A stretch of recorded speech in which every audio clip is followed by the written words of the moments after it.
Hello good morning class 7 के बच्चों। तो आज हम पाठ 4 कठपुतली जो कविता है आपका उसे पढ़ते हैं। इसके रचयिता हैं भवानी प्रसाद मिश्र जी। सबसे पहले भवानी प्रसाद मिश्र जी की जीवनी देख लेते हैं। तो भवानी प्रसाद मिश्र हिंदी के प्रसिद्ध कवि तथा गांधीवादी विचारक थे। वह दूसरा शतक के प्रथम कवि हैं। गांधी दर्शन का प्रभाव तथा उसकी झलक उनकी कविताओं में साफ देखी जा सकती है। उनका प्रथम संग्रह गीत फरोशी अपनी नई शैली, नई उद्भावना और नए पाठ प्रवाह के कारण अत्यंत लोकप्रिय हुआ था। उनका जन्म 29 मार्च 1913 में होशंगाबाद में हुआ था। उनकी मृत्यु 20 फरवरी 1985 में नरसिंहपुर में हुआ था। उनका पूर्ण नाम है भवानी प्रसाद मिश्रा। इनकी जो लिखी हुई कविताएं हैं वो हैं बुनी हुई रस्सी, कवि भवानी प्रसाद मिश्र के पत्र और ज़्यादा। ठीक है ना। इनको पुरस्कृत किया गया साहित्य अकादमी पुरस्कार से, जो कि गोमती देवी पंडित सीताराम मिश्र द्वारा। ठीक है। तो सबसे पहले देख लेते हैं, इसमें कवि जो है कठपुतली के माध्यम से एक किसी व्यक्ति की भावना को व्यक्त करने का जो है भरपूर प्रयास किए हैं और बहुत ही सुंदर कविता के माध्यम से उन्होंने व्यक्ति की भावना को दर्शाया हुआ है। क्योंकि कठपुतली तो निर्जीव होती है, कठपुतली सोच नहीं सकती है ना, उसमें भावना कहाँ होती है। लेकिन कठपुतली का नाम दे करके मनुष्य की भावना को यहाँ पे दर्शाया गया है। तो देख लेते हैं। कठपुतली गुस्से से उबली, बोली ये धागे क्यों है मेरे पीछे आगे। कठपुतली गुस्से से उबली, बोली ये धागे क्यों है मेरे पीछे आगे, इन्हें तोड़ दो मुझे मेरे पाँव पर छोड़ दो। ठीक है। तो कठपुतली के माध्यम से जो है कवि ये बताना चाहते हैं कि जिस समय हम अंग्रेजों के अधीन थे तो जो भावनाएं हमारे मन में रही होंगी उसी को व्यक्त करने का भरपूर प्रयास किया गया है। कठपुतली लंबे समय से पराधीन होकर जी रही हैं। उनके मन में स्वतंत्रता की अभिलाषा जाग उठी है।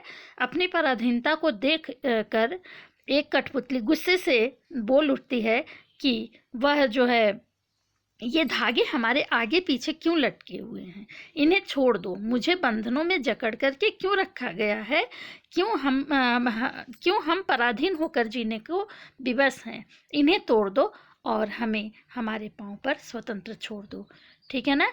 तो अब जैसे ही एक कठपुतली के मन में ये भावना आती है तो उसके साथ जो और कठपुतलियाँ होती हैं उनके हाँ में हाँ मिलाने लगती हैं। तो आगे की पंक्ति देखते हैं। सुनकर बोली और कठपुतलियाँ कि हाँ बहुत दिन हुए हमें अपने मन के छंद छुए।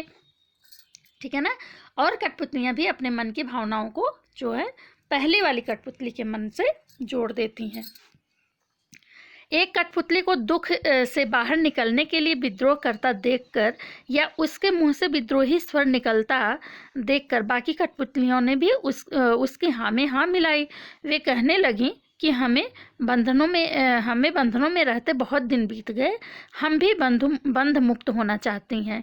बहुत दिन हो गए, न हमारे मन का दुख दूर हुआ और न ही मन में कोई खुशी आई, और अर्थात हमने अपने मन की कभी कुछ कर ही नहीं पाई।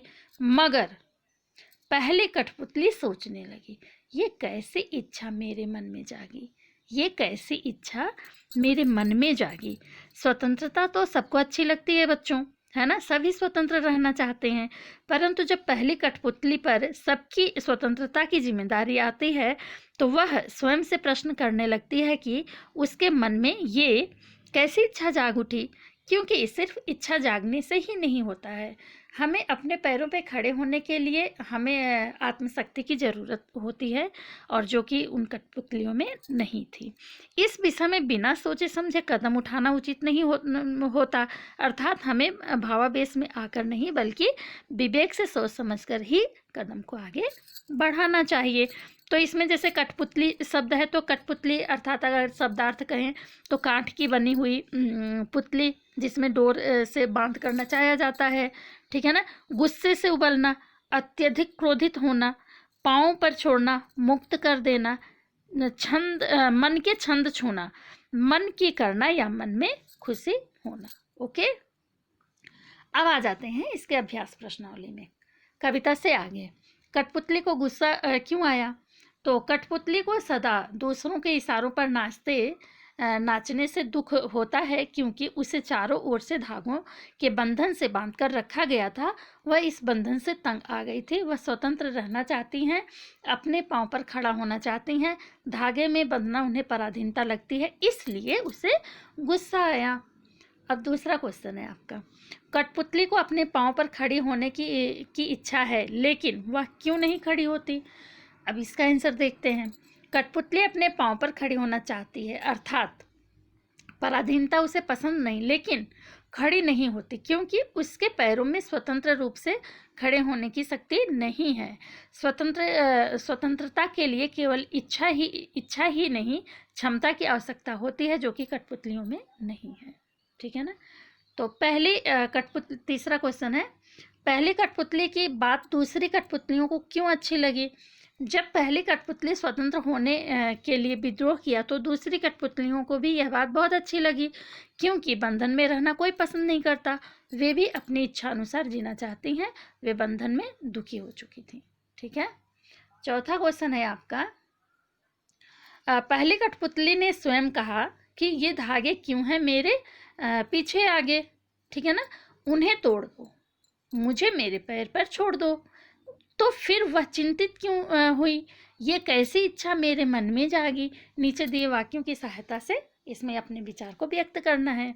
जैसे उसे दूसरी कठपुतलियों की जिम्मेदारी महसूस होने लगी, उसे शीघ्र स्वतंत्र होने की चिंता होने लगी, वह स्वतंत्रता की इच्छा को साकार करने और स्वतंत्रता को हमेशा बनाए रखने के उपाय सोचने लगी, वह डर गई क्योंकि उसकी उम्र कम थी। इसका आंसर हो जाएगा, कठपुतली अपने पांव पर खड़ी होना चाहती है, अर्थात पराधीनता उसे पसंद नहीं, लेकिन खड़ी नहीं होती क्योंकि जब उस पर सभी कठपुतलियों की स्वतंत्रता की जिम्मेदारी आती है तो वह डर जाती है। उसे ऐसा लगता है कि कहीं उसका उठाया गया कदम सबको मुश्किल में न डाल दे, और अभी उसकी उम्र ही क्या है। अतः उसे दूसरों के सहारे की ज़रूरत थी। साथ ही स्वतंत्रता प्राप्त करने के बाद उसे बनाए रखना भी जरूरी होता है, इसलिए कथनी और करनी में अंतर होता है। कठपुतली ये बात समझ चुकी थी। ओके। कविता से आगे, बहुत दिन हुए हमें अपने मन के छंद छुए। इस पंक्ति का अर्थ और क्या हो सकता है? अगले पृष्ठ पर दिए हुए वाक्यों की सहायता से सोचिए और अर्थ को लिखिए। तो पहला है, बहुत दिन हुए मन में कोई उमंग नहीं आई। दूसरा, बहुत दिन हो गए मन के भीतर कविता से कोई बात नहीं उठी जिसमें छंद हो, लय हो। तीसरा क्वेश्चन है, बहुत दिन हो गए गाने गुनगुनाने का मन नहीं हुआ। चौथा है, बहुत दिन हो गए मन का दुख दूर नहीं हुआ और मन में खुशी नहीं आई। तो इसका आंसर हो जाएगा, बहुत दिन हुए हमें अपने मन के छंद छुए। पंक्ति का अर्थ यह है कि बहुत दिन हो गए मन का दुख दूर नहीं हुआ और मन में खुशी नहीं आई। ठीक है।